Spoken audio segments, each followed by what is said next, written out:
Welcome to public time. किसी भी ग्राम पंचायत या किसी भी शहर, किसी भी राज्य या किसी भी देश के विकास के लिए जनप्रतिनिधि का किस तरीके का कार्य है, जनप्रतिनिधि अपने जो समाज है उसके लिए किस तरीके का कार्य कर रहे हैं, ये बड़ा ही इंपॉर्टेंट काम रहता है। और इसी संदर्भ में पब्लिक टाइम जो है अपने दर्शकों को, अपने जो हमारे पब्लिक है उसको अपने जनप्रतिनिधियों से मिलाने का कार्य कर रहा है। अभी 2027 विधानसभा चुनाव है, किस तरीके के हमें अपने प्रतिनिधि रखने हैं। तो इसी श्रृंखला में आज हमारे साथ पालीखेड़ा से पार्षद हमारे भाई अभिजीत जी हमारे साथ पब्लिक टाइम के साथ जुड़े हुए हैं। आइए इनसे बात करते हैं, जानते हैं किस तरीके से ये राजनीति में आए, क्या इनके उद्देश्य हैं, किस तरीके के कार्य ये अपने जनता के लिए करने वाले हैं और अभी तक इन्होंने क्या ऐसे कार्य किए हैं जो कि जनता इनको अपना प्रतिनिधि मानती है और आगे भी इन्हें जिताएगी। नमस्कार अभिजीत भैया। नमस्कार। बहुत बहुत स्वागत है पब्लिक टाइम में। पहले तो हम चाहते हैं आप अपने दर्शकों को एक अपना छोटा सा एक इंट्रोडक्शन दें जिससे दर्शक जान पाएं। मैं सबसे पहले आपको धन्यवाद देता हूं कि आप इस विषय पे लेके मेरे पास आए। आपकी पूरी टीम को, आपके पूरे चैनल को बहुत बहुत बधाई, धन्यवाद। देखिए, मेरा राजनीति में आने का एक विशेष उद्देश्य भी नहीं है और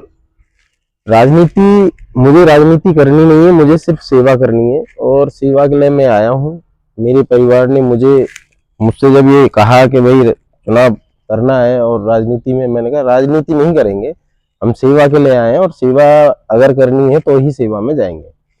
क्योंकि ये जो युवा हैं और आप जैसे पढ़े लिखे हैं वो ये समझते हैं कि बेहतर काम करने से ही आगे पहुंचा जा सकता है और बेहतर काम, सुविधा और हमारी जो आप जनता है वो किस तरीके का सपोर्ट करती है आपको, वो जग जाहिर है।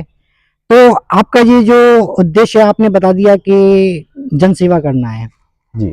ओके, तो हम अगले चुनाव तक आप अपने वार्ड में किस तरीके का बदलाव लाना चाह रहे हैं? अगले जो चुनाव आएंगे उस क्या वार्ड में कमी है आपके में कुछ ऐसी, देखिए आगे क्या क्या सुधार आप करने वाले हैं?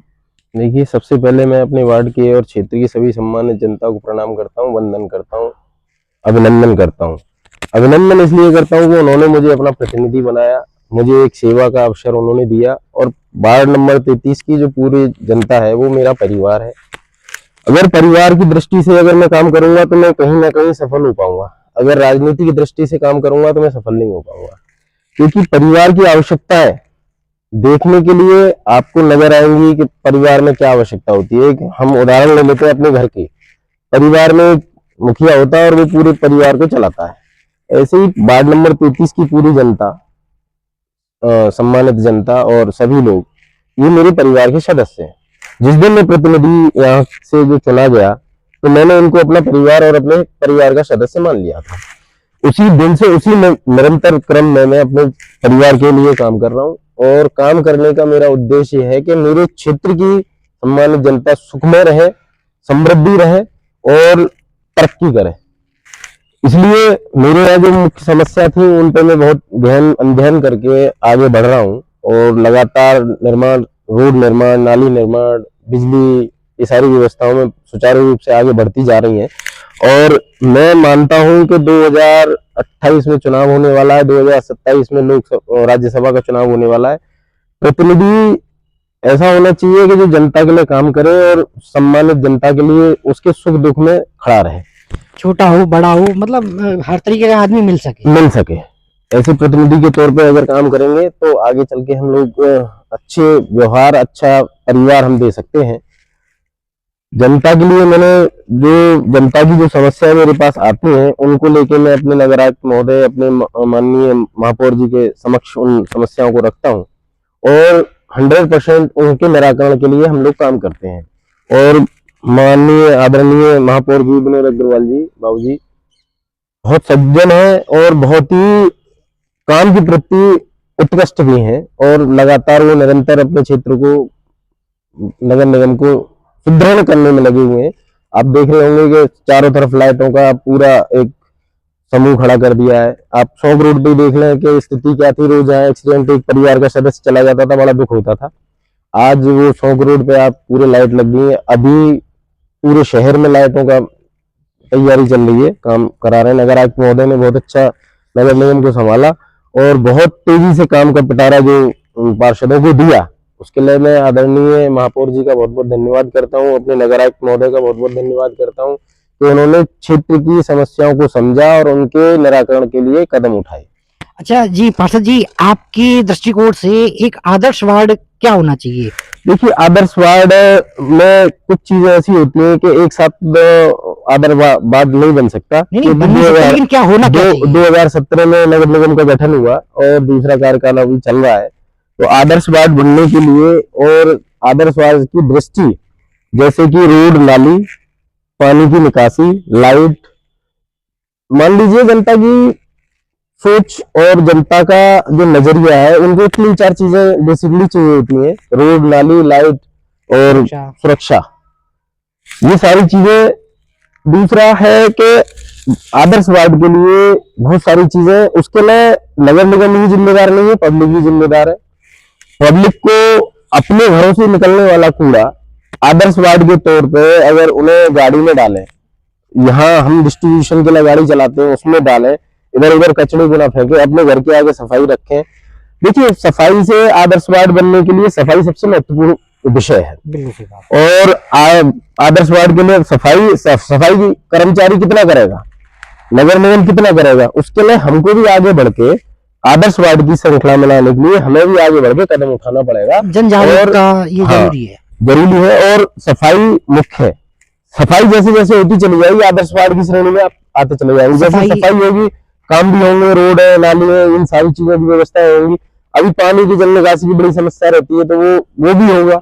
मगर आदर्श वार्ड के लिए चीजें बेसिकली होती है प्रशासनिक, पब्लिक और प्रतिनिधि। प्रतिनिधि का काम है कुछ क्षेत्र की समस्या ले जाकर अपने नगर आयुक्त को, महापौर जी को देना और वहां से निराकरण कराना। पब्लिक का काम है उन समस्याओं को, जैसे रोड बनता है, क्या करते हैं लोग के रोड पे आके हम जो सीढ़ियां बना लेंगे, गंदगी अपने घर के आगे छोड़ देंगे।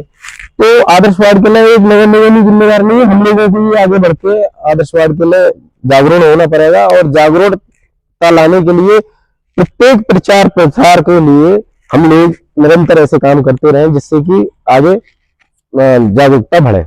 आदर्श वार्ड में कुछ चीजें होती हैं, जैसे सीवर लाइन है, पानी की व्यवस्था है, रोड है, नाली है और तुम्हारा लाइट है, सुरक्षा है। तो जैसे कि वार्ड नंबर 33 है, इसको अगर आदर्श वार्ड के रूप में अगर हम डेवलप करना चाहेंगे, तो यहाँ की पब्लिक पहले सपोर्ट चाहिए, क्योंकि पब्लिक और सम्मानित जनता के सपोर्ट से ही आदर्श वार्ड बन सकता है, अन्यथा कोई व्यक्ति प्रतिनिधि आदर्श वार्ड नहीं बना सकता। सत्य वचन। तो ये जो आपके जो हमारे जो वार्ड की जो मेन समस्या क्या रही है और उसको सुलझाने के लिए आपने क्या कार्य किए हैं? देखिए, हमारे वार्ड में मेन समस्या है जल भराव, रोड ना होना, दूसरी कच्ची कॉलोनियां होना। और हमारे यहाँ के जो क्षेत्र में कॉलोनाइजर आए, उन्होंने कच्ची कॉलोनियां काट के डेवलपमेंट करके चले गए। 30-35 साल उन लोगों को यहाँ बसे हुए हो गए, तो रोड तो है नहीं, नालियां है नहीं। तो वहां की जो समस्या बेसिकली है वो दो ही है कि रोड और नाली और पानी की जल निकासी। लाइट ना हो तो भी चल जाएगा, क्योंकि जब रोड होगा तो सीधे जाएगा, तो कोई रोड नहीं लगेगी। अगर लाइट लगी रहे और रोड ना हो तो उसका कोई बेसिक आधार नहीं है।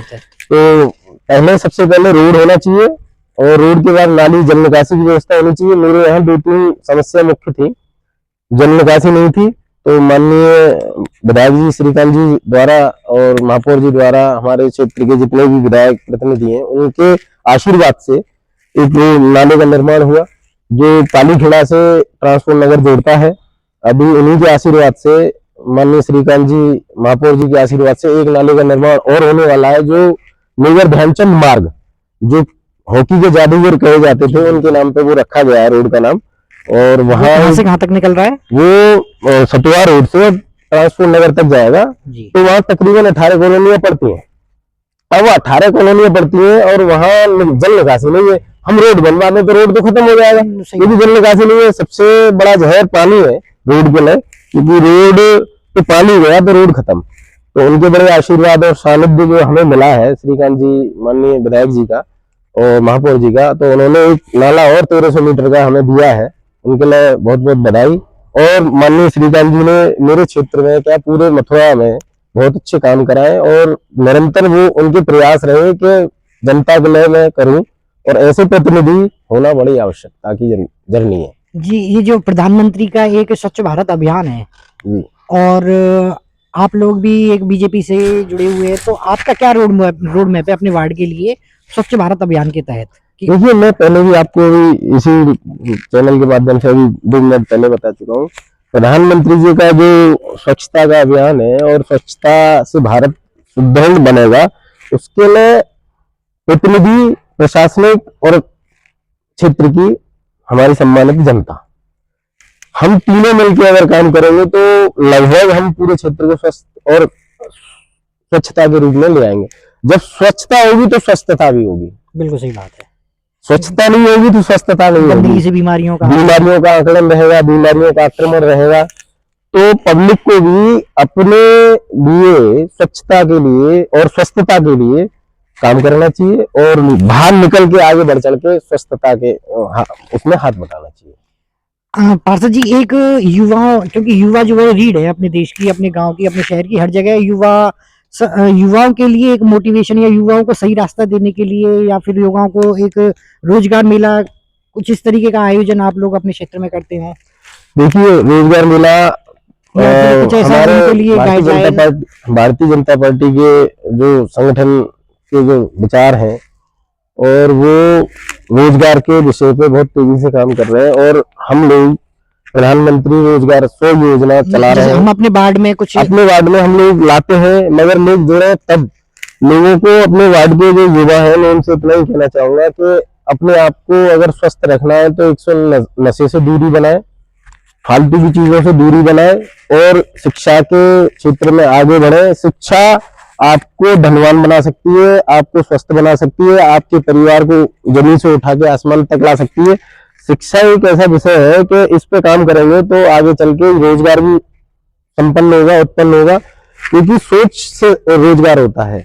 अगर मैं ये सोच लूं कि मुझे तो रोजगार नहीं मिल रहा है तो नहीं मिलेगा, और मैं ये सोच लूं कि रोजगार है, उसको डेवलप करना है, उसके स्केल आपके पास हो तो रोजगार सही आपके पास डेवलप होगा, जनरेट कर सकते हैं।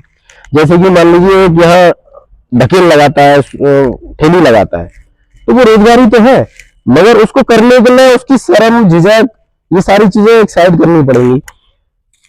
सब्जी की ढकेल लगाने वाला व्यक्ति मंडी से सामान खरीद के लाता है, वहां बेचता है, उसको बेचने का जो प्रॉफिट होता है वो रोजगार के तौर पर तो आता है, वो परिवार की उन्नति के लिए काम आता है। ऐसे युवा हमारे क्षेत्र के युवाओं के लिए इतना है कि शिक्षा, रोजगार और समन्वय, ये तीनों चीज आप लोगों, हम लोगों युवाओं में होनी चाहिए। शिक्षा तो होनी चाहिए, समन्वय, एक दूसरे का साथ, और उत्पन्नता हम क्या कर सकते हैं क्षेत्र के लिए, क्षेत्र के युवाओं के लिए। नहीं, युवा आजकल भटक बहुत रहे हैं, क्या नशे में ज्यादा भटक गए हैं, और ये जो रील्स, फालतू की यूट्यूब रील्स, शॉर्ट्स, इन्हीं में अपना पूरा दिन निकाल देते हैं और जीवन को अंधकार की तरफ लेके जा रहे हैं।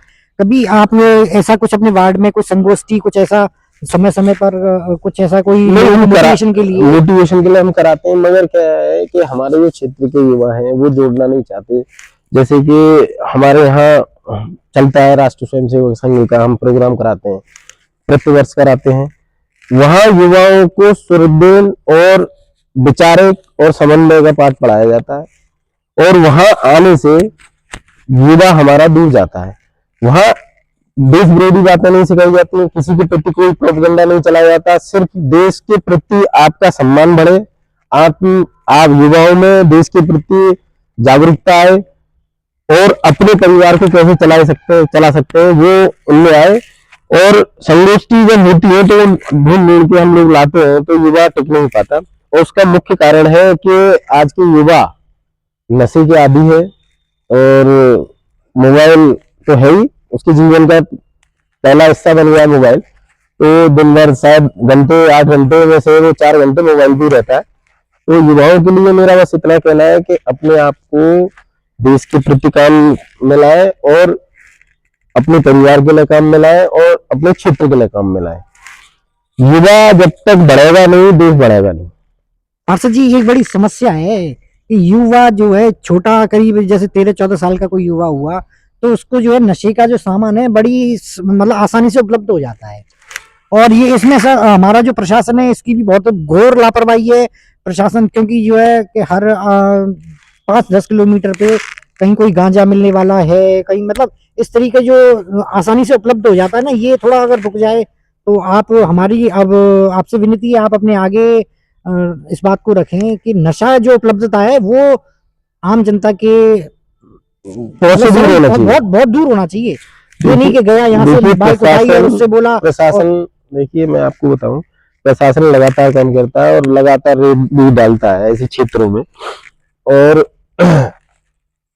दो चीजें हैं, आपको नशा जल्दी मिलना, बड़ी नजदीक आसानी से मिलना, उपलब्ध हो आसानी जाता से है। उपलब्ध होना, एक तो यही कारण है। अब दूसरा एक छोटी सी बात और है पार्षद जी, अब छोटी छोटी दुकानें, वहाँ एक वो आता है मतलब गांजा पीने का एक मतलब सिगरेट, मतलब खाली सिगरेट आती है, उसको गो गो बोलते हैं। हर छोटी दुकान पे वो अवेलेबल है आसानी से, और जब वो अवेलेबल है तो उसमें मतलब गांजा भरेगा लोग और उसको पीस के उसको छोटा हो बड़ा हो, ये थोड़ा, देखिए सब वो प्रशासनिक क्योंकि तौर हमारी पे, इस इंटरव्यू को प्रशासन भी देख रहा है, समझ रहा है, तो ये थोड़ा मैं तो बस इतना कहना चाहूंगा कि प्रशासनिक जो अधिकारीगण हैं हमारे, जो प्रशासन को देख रहे हैं, और मथुरा शहर का जो संचालन प्रशासन जो कर रहा है, वो लगातार इन चीजों पर फोकस किए हुए हैं, लगातार रेड भी डालता है, और पकड़े भी जाते हैं लोग बाग, और बहुत सारी कार्रवाई हमारे क्षेत्र में हुई है।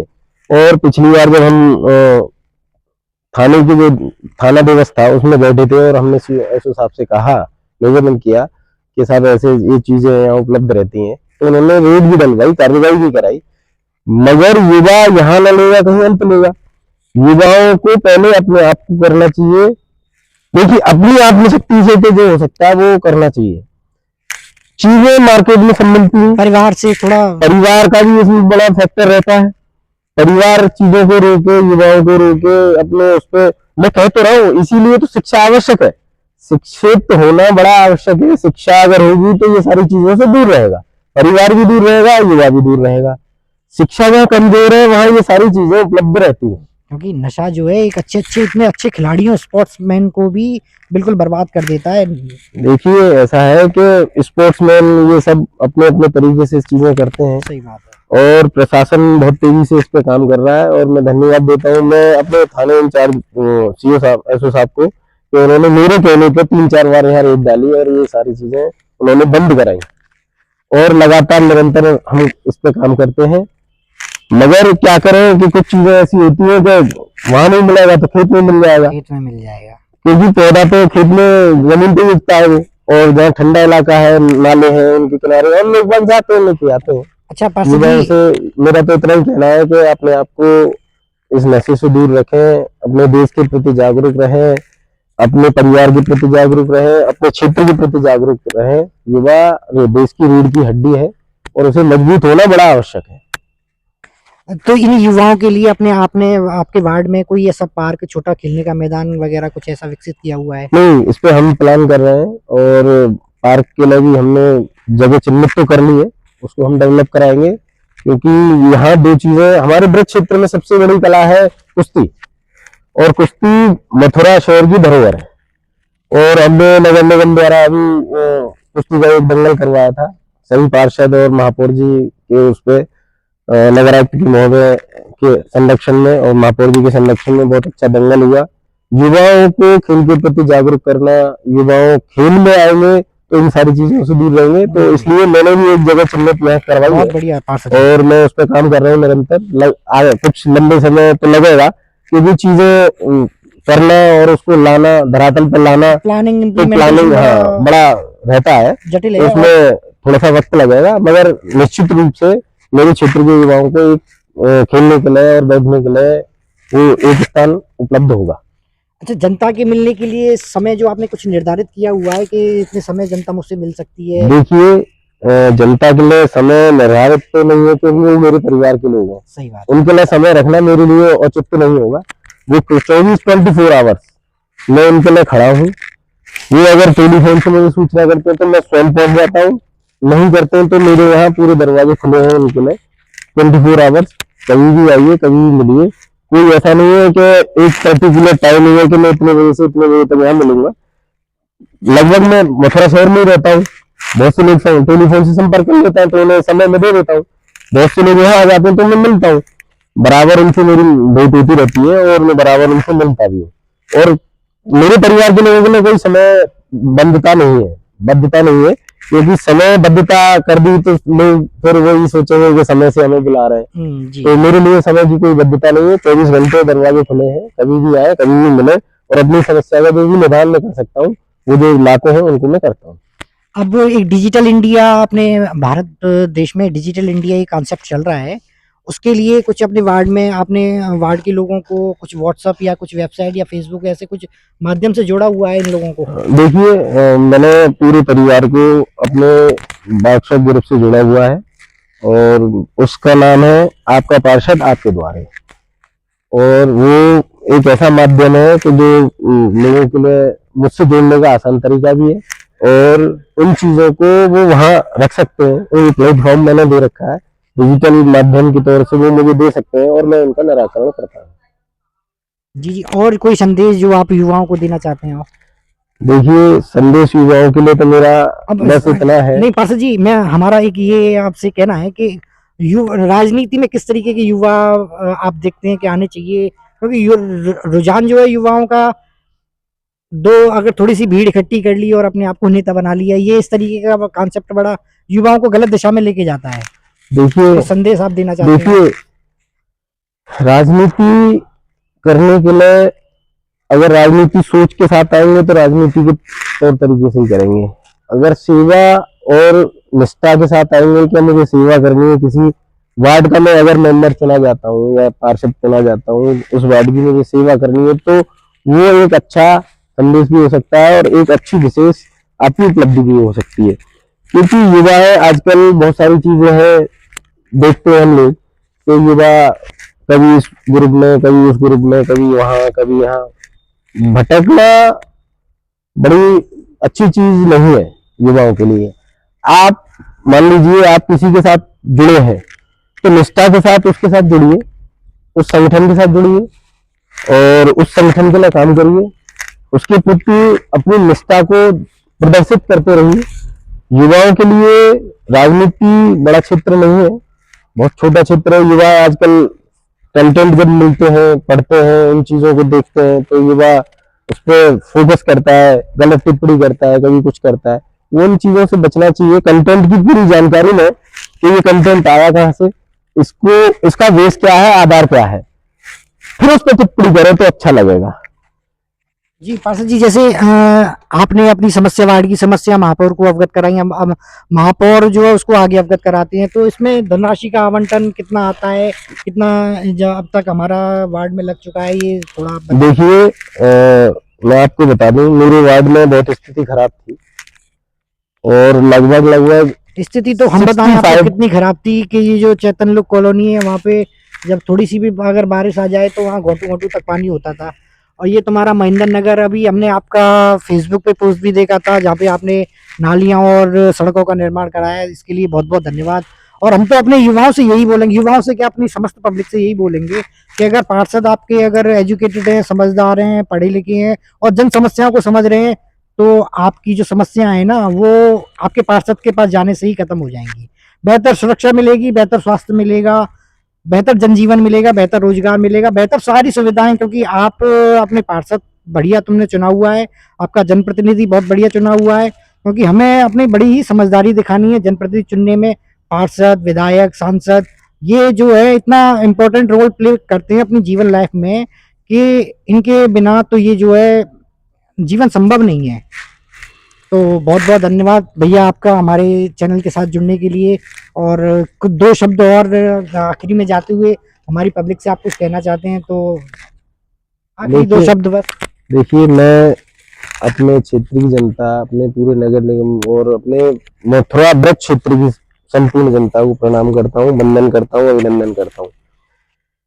मैं तो बस इतना कहना चाहूंगा कि मैं सेवक बन के आया हूँ और सेवा करनी है, और सेवा के उद्देश्य से ही मैं अपने क्षेत्र का और अपने परिवार का विकास कर सकता हूँ। बस इतना मेरा कहना है। बहुत बहुत धन्यवाद।